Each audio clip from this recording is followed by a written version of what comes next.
alamin natin ang kwento ni Senator Amy Marcos. Si Amy Marcos ay isang politiko at kasalukuyang senador ng Pilipinas.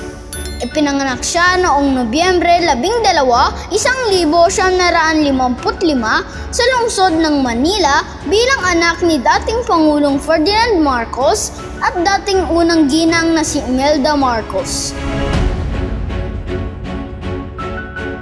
Noong kanyang kabataan, naging bahagi si Amy ng isang kilalang pamilyang politikal at lumaki sa Palasyong Malacanang bilang anak ng Pangulo.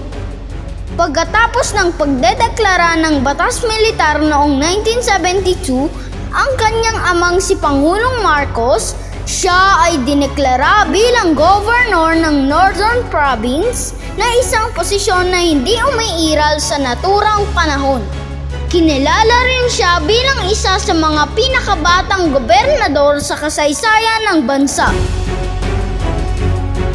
Noong 1981, nagpakasal si Amy kay Tommy Manotoc, isang veterano sa palakasan at isang dating basketballista. Mayroon silang 3 anak. Noong mga sumunod na taon, nagtrabaho siya sa sektor ng pagsasalita at media. Naging producer at host siya sa ilang telebisyon at radyo program, pati na rin sa larangan ng pelikula at iba pang proyekto sa media. Nagtapos siya ng Bachelor of Arts in Religion and Politics sa PUP o Polytechnic University of the Philippines at may Master of Arts in Management mula sa Asian Institute of Management o AIM. Noong 2019, nahalal si Amy Marcos bilang senador ng Pilipinas at naglilingkod siya bilang kinatawan ng mga mamamayan mula sa iba't ibang bahagi ng bansa. Tulad ng kanyang mga magulang, si Amy ay patuloy na nagiging bahagi ng politika sa bansa at patuloy na pinag-uusapan ang kanyang papel at kontribusyon sa kasaysayan at pag-unlad ng Pilipinas. Narito ang ilang mga batas na ipinasa ni Senator Amy Marcos o naging bahagi siya sa paglalabas nito bilang isang senador. Republic Act No. 11535, batas na naglalayong palakasin ang programang pang-agrikultura ng bansa at masiguro ang sapat na supply ng mga pangunahing produktong agrikultural. Republic Act No. 11534, batas na naglalayong palakasin ang agrikultura, fisheries at natural resources development sa bansa. Republic Act No. 11533, batas na nagpalawak sa sakop ng University ng Northern Philippines o UNP sa mga lungsod ng San Fernando, La Union at Candon, Ilocos Sur.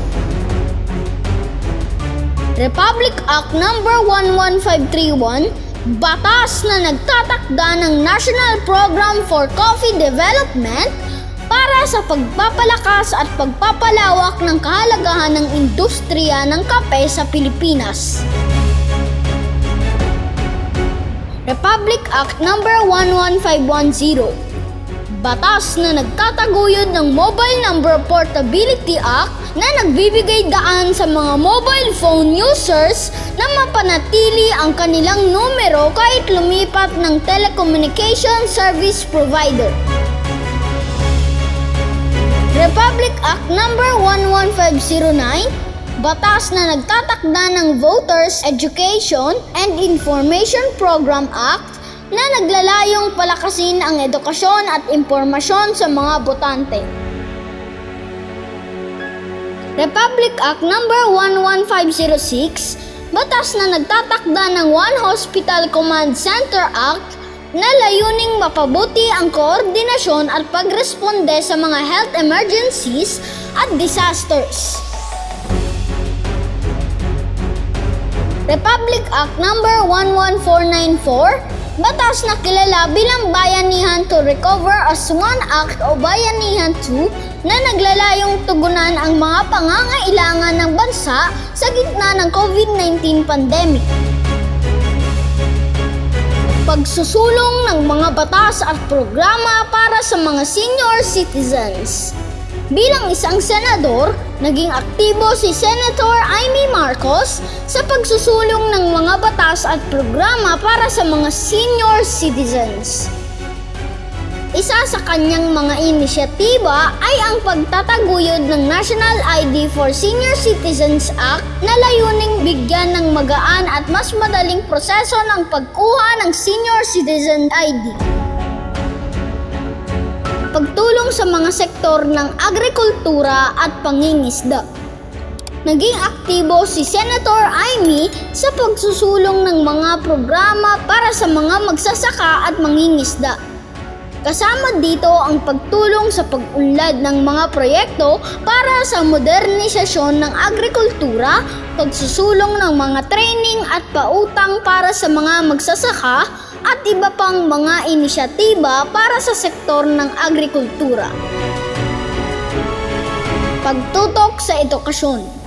Isa sa mga prioridad ni Senator Amy Marcos ang pag-unlad ng sektor ng edukasyon.